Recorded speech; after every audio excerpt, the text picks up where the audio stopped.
Hello and welcome to the Stock Planner channel. I have $14,000 to spend over the next couple days. Some of the chatter on the internet last night was that the stock market is going to turn around today and go up. So I need to take a look at it. It's about 9 o'clock. Let's see how things are laying and make a little plan, a little rinky-dink plan. Doesn't have to be perfect. My goal as a trader is to make 6% per quarter, which that doesn't sound like a lot when day traders are making that in a day.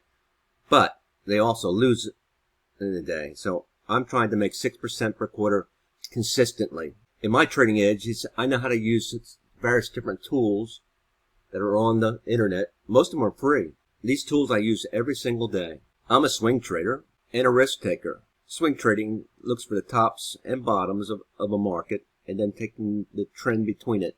I enjoy trading and taking that risk. If you're worrying about every single dollar, every single minute, trading may not be for you.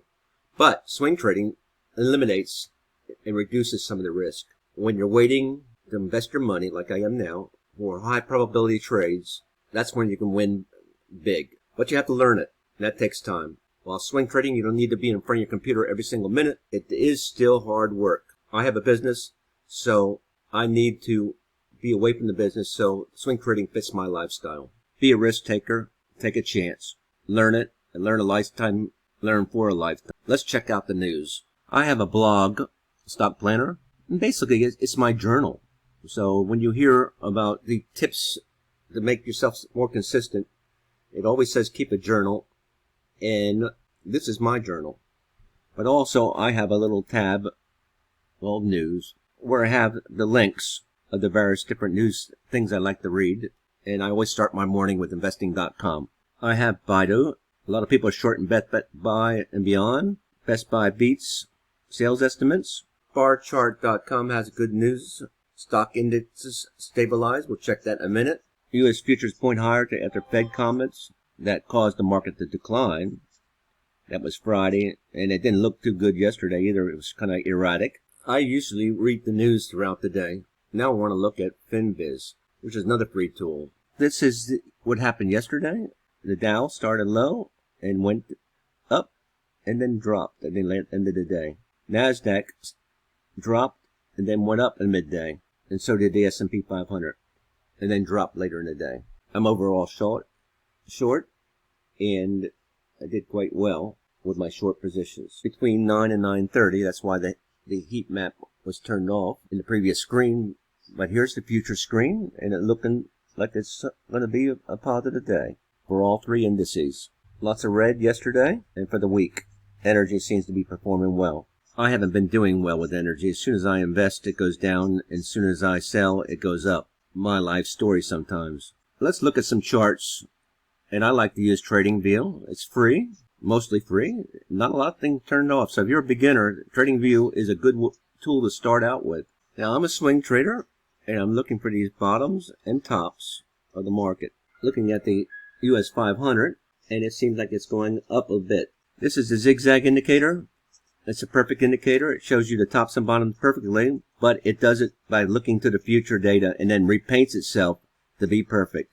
Well, you can't trade with that because we have no ability to look at the future. Right now, the zigzag right here does not know what it's doing. So I have to use other indicators that might signal a downside for US 500. This is on the daily time frame. Each bar is equal to a day's worth of data. I use the MACD right here, and it's pointing down. We had a crossover right about there. This is stochastics right here, and it's pointing down. It was above the 80 and came back around. This is the RSI. I use it a lot. Above the 70 and came back around, and that would have been right about there. And when it came back around, you could enter in right about here as a short, and that would have been perfect. I take a short trade when the RSI was above the 70 and came back around, the stochastic above the 80 within a few bars of each other and come back around, and the MACD is above the zero line. This is a zero line here. When those three occur, then you can take a short. It's still showing short, but this is where the turnaround is. Looking at the Dow, and it's about 922. We're not quite open yet with the market. The RUT looking like green there. Switching to the 4 hour. This is nice. And all these are available to you free. And my settings, by the way, for these indicators are in the description below. And seems to be leveled off the last couple hours for the RUT and the famous NASDAQ.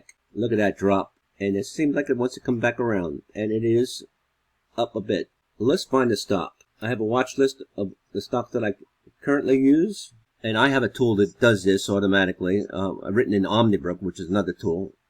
But you can do it manually too. And if you're a swing trader with a $10,000 account, you're not going to trade that many stocks. So you need to find them. So I've marked all these with a little blue tag that are on the watch list. And I want to find some stocks that are turning around today. Take for a short term, either 3 to 5 days. So I go to my screener and I select the little blue tag here. And you can select color code various different stocks and select that. I'm taking blue. Out of 500, nearly 6,000 stocks. There's 244 on the watch list. So I want to find stocks that the RSI was below the 30 and came back around. Or where the zigzag doesn't know where it's doing. See it there? The zigzag doesn't know what it's doing. And I want to do it on the daily time frame. Selecting the daily. Making sure my scanner is on the daily time frame too. You can change the time frame here. It's really kind of neat because you can scan for stocks in other time frames. And I made a little special screen with the RSI, the SMA, and the stochastic RSI. And there's 2 RSIs out there. One's a 7 and one's a 14. 14's a standard, but I'm using 4 on my diagram, so I'm going to choose the 7. You have to, but you're restricted to what they have, and I'm going to sort it. And that sorts it from stocks that the RSI is 80 and above. That means they're going short. We want to go long. Find a stock or two that go long. And here they are. Dollar Tree. This meets the conditions to go long. But the zigzag does know what it's doing. It's opening up shorter. But let's stay away from that. The 3M company is a strong company. There seems to be a level of support here. The RSI is below the 30 and come back around. The stochastic hasn't really come back around. You can't barely see it. And the MACD is below the 0 line. When all 3 of those occur at the same time, maybe you can go to long. Looks like we're seeing a little long here for 3M. And the market just opened 3 minutes ago. Let's shoot for that. Now I'm going to check out Simply Wall Street to find out some more information about the 3M company. So when I think about 3M, I think of industrial office materials, boxes, tape, but they have a wide range of commercial products. This company was founded in 1902 in St. Paul, Minnesota. Looking at the snowflake, you want it to be big and green. This is yellow. It pays a dividend. It's very healthy. It has some future, and it's probably undervalued a little bit. Trading at 50% below fair value using the free cash flow method, growing a modest 14% per year. And pays a very high dividend. Profit margins are lower than they were before. This chart, and by the way, this is one of the reasons why I like Simply Wall Street. I like looking at it. It shows the 3M company, and it's not overpriced. These 2 companies, Honeywell and ITW, are much more overpriced. 3M seems about right. 3M is a good value based on price and earning ratio, based on this PE. This is the future or fair value based on free cash flow. And the current price is 126. This is where it should be priced at. The market will catch up according to theory, and the price should move up. So let's look at how far the expected move of this stock is for the next month and 3 months. I'm an option trader, and I usually look at and take option spreads 45 days to 60 days out. That's our trading days. And these are calendar days, so there's a month. It's supposed to move 11.4%. In 1 month, about 7%. That fits with my 6% goal. One of the reasons why I like using the zigzag, it shows me where the tops and bottoms are. This seems to be a level of support. And if it is going up, it'll go up maybe 50%. Now you can draw a fib here to get the 50%, but you don't have to be that good. The indicator, the RSI says it should go up. Now, plugging in the expected move of 11.4, we get a high strike, and we're not concerned about the low strike, but let's look at that, 112. 112 is way down here. It could go down. You just got to pick the right direction. But 140 is right where I drew that line, 140, right at that 50% retracement. But if it does get that 11.4, if you invested $1,000 over the next 3 months, you'll achieve $114, which is that 11.4% return. But if you did 4 of these trades a year, only 4, you'd have an APR of 45% or better, and that's sweet. And you can do better with options. So you have to ask yourself, is it going up or down? The indicators, the MACD is below the zero. The stochastic, which hadn't come around, but we're going to do an imaginary come around. And when they all occur at the same time, that's the time to take a long. Let's see what our rule is for the short. See if they would have predicted this. MACD is above the zero. The stochastic is supposed to come back around, but it didn't quite, but it did over here. And the RSI came back around. So these two things occurred, and that occurred all at the same time, and that's the time to take a short. Oh, I like that. So you can't use a zigzag. It looks to the future and repaints itself. You can't back test it.